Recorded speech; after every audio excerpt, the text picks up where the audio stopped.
Chapter 3. The Coming Prince by Sir Robert Anderson. The King's Dream and the Prophet's Visions. The distinction between the Hebrew and the Chaldee portions of the writings of Daniel 1 affords a natural division, the importance of which will appear on a careful consideration of the whole. But for the purpose of the present inquiry, the book will more conveniently divide itself between the first 6 chapters and the last, the former portion being primarily historical and didactic, and the latter containing the record of the 4 great visions granted to the prophet in his closing years. It is with the visions that here we are specially concerned. The narrative of the 3rd, 4th, 5th, and 6th chapters is beyond the scope of these pages, as having no immediate bearing upon the prophecy. The 2nd chapter, however, is of great importance, as giving the foundation of the later visions. 2. In a dream, King Nebuchadnezzar saw a great image, of which the head was gold, the breasts and arms silver, the body brass, the legs iron, and the feet partly iron and partly potter's ware. Then a stone, hewn without hands, struck the feet of the image, and it fell and crumbled to dust, and the stone became a great mountain and filled the whole earth. 3. The interpretation is in these words. Thou, O King, art a King of kings, for the God of heaven hath given thee a kingdom, power, and strength and glory. And wheresoever the children of men dwell, the beasts of the field and the fowls of the heaven hath he given into thine hand, and hath made thee ruler over them all. Thou art this head of gold. And after thee shall arise another kingdom inferior to thee, and another 3rd kingdom of brass, which shall bear rule over all the earth. And the 4th kingdom shall be strong as iron, forasmuch as iron breaketh in pieces and subdueth all things, and as iron that breaketh all these, shall it break in pieces and bruise. And whereas thou sawest the feet and toes part of potter's clay and part of iron, the kingdom shall be divided, but there shall be in it of the strength of the iron, forasmuch as thou sawest the iron mixed with miry clay. And as the toes of the feet were part of iron and part of clay, so the kingdom shall be partly strong and partly broken. And whereas thou sawest iron mixed with miry clay, they shall mingle themselves with the seed of men, but they shall not cleave one to another, even as iron is not mixed with clay. And in the days of these kings shall the God of heaven set up a kingdom which shall never be destroyed, and the kingdom shall not be left to other people, but it shall break in pieces and consume all these kingdoms, and it shall stand forever. Forasmuch as thou sawest that the stone was cut out of the mountain without hands, and that it brake in pieces the iron, the brass, the clay, the silver, and the gold, the great God hath made known to the king what shall come to pass hereafter, and the dream is certain, and the interpretation thereof sure. Daniel 2 verses 37 to 45. The predicted sovereignty of Judah passed far beyond the limits of mere supremacy among the tribes of Israel. It was an imperial scepter which was entrusted to the son of David. I will make him my firstborn, higher than the kings of the earth. Psalm 89 verse 27. All things shall fall down before him, all nations shall serve him. Psalm 72 verse 11. Such were the promises which Solomon inherited, and the brief glory of his reign gave proof how fully they might have been realized. 2 Chronicles 9 verses 22 to 28, had he not turned aside to folly, and bartered for present sensual pleasures the most splendid prospects which ever opened before mortal man. Nebuchadnezzar's dream of the great image, and Daniel's vision in interpretation of that dream, were a divine revelation that the forfeited scepter of the house of David had passed to Gentile hands, to remain with them until the day when the God of heaven shall set up a kingdom which shall never be destroyed. Daniel 2 verse 44. It is unnecessary here to discuss in detail the earlier portions of this prophecy. There is, in fact, no controversy as to its general character and scope, and bearing in mind the distinction between what is doubted and what is doubtful, there need be no controversy as to the identity of the empires therein described with Babylonia, Persia, Greece, and Rome. That the first was Nebuchadnezzar's kingdom is definitely stated, Daniel 2 verses 37 and 38, and a later vision as expressly names the Medo-Persian Empire and the Empire of Alexander as being distinct kingdoms within the range of the prophecy. Daniel 8 verses 20 and 21, the fourth empire, therefore, must of necessity be Rome. But it is sufficient here to emphasize the fact, revealed in the plainest terms to Daniel in his exile, and to Jeremiah in the midst of the troubles at Jerusalem, that thus the sovereignty of the earth, which had been forfeited by Judah, was solemnly committed to the Gentiles. 4. The only questions which arise relate, first to the character of the final catastrophe symbolized by the fall and destruction of the image, and secondly to the time of its fulfillment, and any difficulties which have been raised depend in no way upon the language of the prophecy, but solely upon the preconceived views of interpreters. No Christian doubts that the stone cut out without hands was typical either of Christ himself or of his kingdom. It is equally clear that the catastrophe was to occur when the Fourth Empire should have become divided, and be partly strong and partly brittle. Therefore its fulfillment could not belong to the time of the First Advent. No less clear is it that its fulfillment was to be a sudden crisis, to be followed by the establishment of a kingdom which shall never be destroyed. Therefore it relates to events still to come. We are dealing here, not with prophetic theories, but with the meaning of plain words, and what the prophecy foretells is not the rise and spread of a spiritual kingdom in the midst of earthly kingdoms, but the establishment of a kingdom which shall break in pieces and consume all these kingdoms. 5. The interpretation of the royal dream raised the captive exile at a single bound to the Grand Viziership of Babylon, Daniel 2 verse 48, a position of trust and honor which probably he held until he was either dismissed or withdrew from office under one or other of the two last kings who succeeded to Nebuchadnezzar's throne. The scene on the fatal night of Belshazzar's feast suggests that he had been then so long in retirement, that the young king regent knew nothing of his fame. 6. But yet his fame was still so great with older men, that notwithstanding his failing years, he was once more called to the highest office by Darius, when the Median king became master of the broad-walled city. 7. But whether in prosperity or in retirement, he was true to the God of his fathers. The years in which his childhood in Jerusalem was spent, though politically dark and troubled, were a period of the brightest spiritual revival by which his nation had ever been blessed, and he had carried with him to the court of Nebuchadnezzar a faith and piety that withstood all the adverse influences which abounded in such a scene. 8. The Daniel of the second chapter was a young man just entering on a career of extraordinary dignity and power, such as few have ever known. The Daniel of the seventh chapter was an aged saint, who, having passed through the ordeal scathless, still possessed a heart as true to God and to his people as when, some 60 years before, he had entered the gates of the broad-walled city a captive and friendless stranger. The date of the earlier vision was about the time of Jehoiakim's revolt, when their ungovernable pride of race and creed still led the Jews to dream of independence. At the time of the later vision more than 40 years had passed since Jerusalem had been laid in ruins, and the last king of the house of David had entered the brazen gates of Babylon in chains. Here again the main outlines of the prophecy seem clear. As the four empires which were destined successively to wield sovereign power during the times of the Gentiles are represented in Nebuchadnezzar's dream by the four divisions of the great image, they are here typified by four wild beasts. 9. The 10 toes of the image in the second chapter have their correlatives in the 10 horns of the fourth beast in the seventh chapter.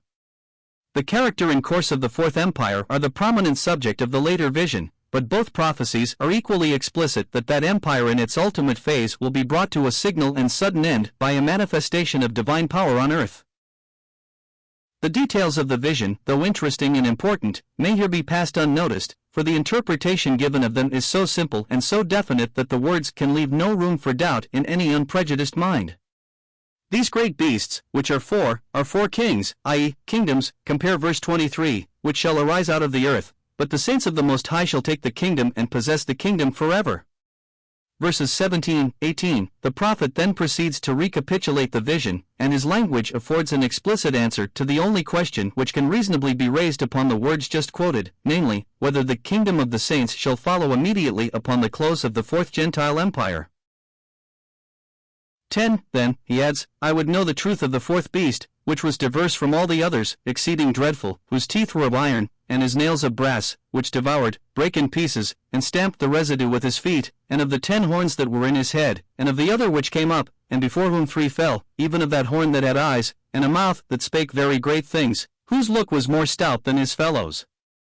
I beheld, and the same horn made war with the saints, and prevailed against them, until the Ancient of Days came, and judgment was given to the saints of the Most High, and the time came that the saints possessed the kingdom. Such was the prophet's inquiry. Here is the interpretation accorded to him in reply. The fourth beast shall be the fourth kingdom upon earth, which shall be diverse from all kingdoms, and shall devour the whole earth, and shall tread it down, and break it in pieces. And the 10 horns out of this kingdom are 10 kings that shall arise, and another shall arise after them, and he shall be diverse from the first, and he shall subdue 3 kings. And he shall speak great words against the Most High, and shall wear out the saints of the Most High, and think to change times and laws, and they shall be given into his hand, until a time and times and the dividing of time. But the judgment shall sit, and they shall take away his dominion, to consume and to destroy it unto the end.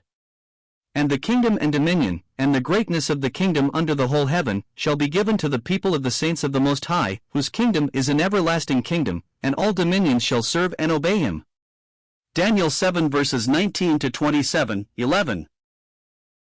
Whether history records any event which may be within the range of this prophecy is a matter of opinion. That it has not been fulfilled is a plain matter of fact. 12. The Roman earth shall one day be parceled out in 10 separate kingdoms, and out of one of these shall arise the terrible enemy of God and his people, whose destruction is to be one of the events of the second advent of Christ. Chapter 3 Footnotes 1. The Chaldee portion of Daniel commences at the 4th verse of the 2nd chapter, and continues to the end of the 7th chapter. Trigels, Daniel, page 8. 2. The following analysis of the book of Daniel may help the study of it. Chapter 1. The capture of Jerusalem. The captivity of Daniel and his 3 companions, and their fortunes in Babylon, B.C. 606. Chapter 2. Nebuchadnezzar's dream of the great image, B.C. 603-2. Chapter 3. Nebuchadnezzar's golden image set up for all his subjects to worship. Daniel's 3 companions cast into the fiery furnace. Chapter 4. Nebuchadnezzar's dream about his own insanity, and Daniel's interpretation of it. Its fulfillment. Chapter 5 Belshazzar's feast. Babylon taken by Darius the Mede, B.C. 538. Chapter 6. Daniel is promoted by Darius, refuses to worship him, and is cast into a den of lions. His deliverance and subsequent prosperity? B.C. 537. Chapter 7. Daniel's vision of the 4 beasts? B.C. 54I. Chapter 8. Daniel's vision of the ram and the goat? B.C. 539. Chapter 9. Daniel's prayer, the prophecy of the 70 weeks, B.C. 538. Chapters 10 to 12, Daniel's last vision, B.C. 534. 3. The difficulty connected with the date of this vision, the 2nd year of Nebuchadnezzar, is considered in Appendix 1. Post. 4. Cf. Daniel 2 verse 38, and Jeremiah 27 verses 6 and 7. The statement of Genesis 49 verse 10 may seem at first sight to clash with this, the scepter shall not depart from Judah, nor a lawgiver from between his feet, until Shiloh come. But, as events prove, this cannot mean that royal power was to be exercised by the house of Judah until the advent of Christ. Hengstenberg has rightly interpreted it. Christology, Arnold's trans, chapter 7:8 Judah shall not cease to exist as a tribe, nor lose its superiority, until it shall be exalted to higher honor and glory through the great Redeemer, who shall spring from it, and whom not only the Jews, but all the nations of the earth shall obey. As he points out, until not unfrequently means up to and afterwards. See XGR Genesis 28 verse 15. The meaning of the prophecy, therefore, was not that Judah was to exercise royal power until Christ, and then lose it, which is the lame and unsatisfactory gloss usually adopted, but that the preeminence of Judah is to be irrevocably established in Christ, not spiritually, but in fact, in the kingdom of which Daniel prophesies.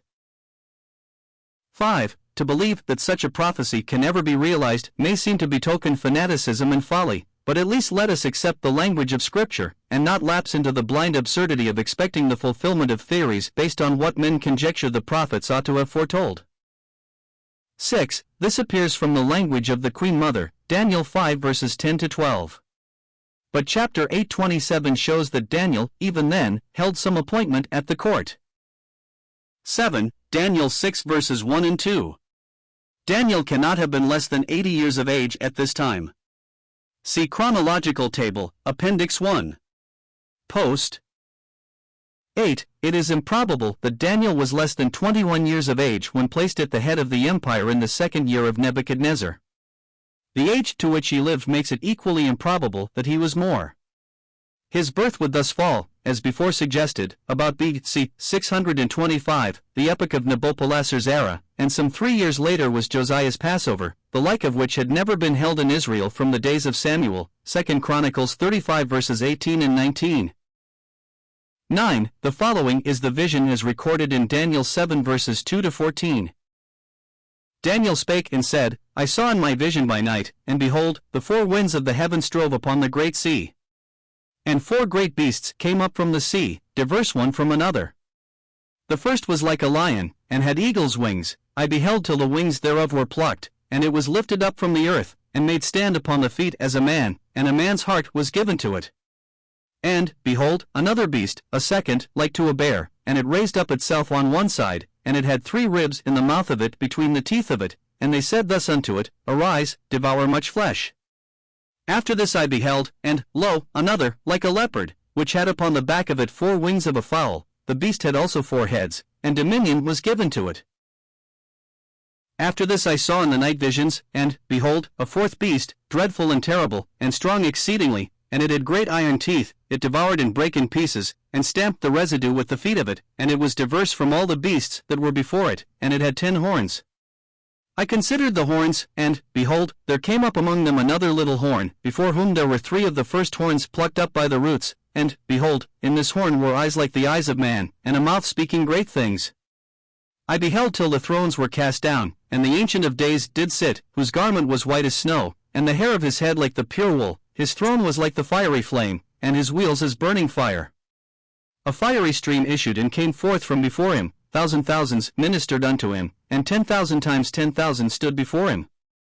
The judgment was set, and the books were opened. I beheld then, because of the voice of the great words which the horn spake, I beheld even till the beast was slain, and his body destroyed, and given to the burning flame. As concerning the rest of the beasts, they had their dominion taken away, yet their lives were prolonged for a season and time. I saw in the night visions, and, behold, one like the Son of Man came with the clouds of heaven, and came to the Ancient of Days, and they brought him near before him.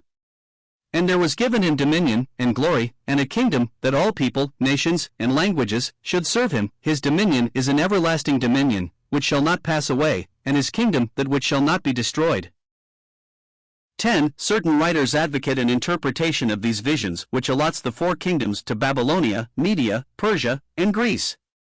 This view, with which Professor Westcott's name is identified, claims notice merely in order to distinguish it from another with which it has been confounded, even in a work of such pretensions as the Speaker's Commentary, Volume 6, page 333, Excursus on the 4 Kingdoms.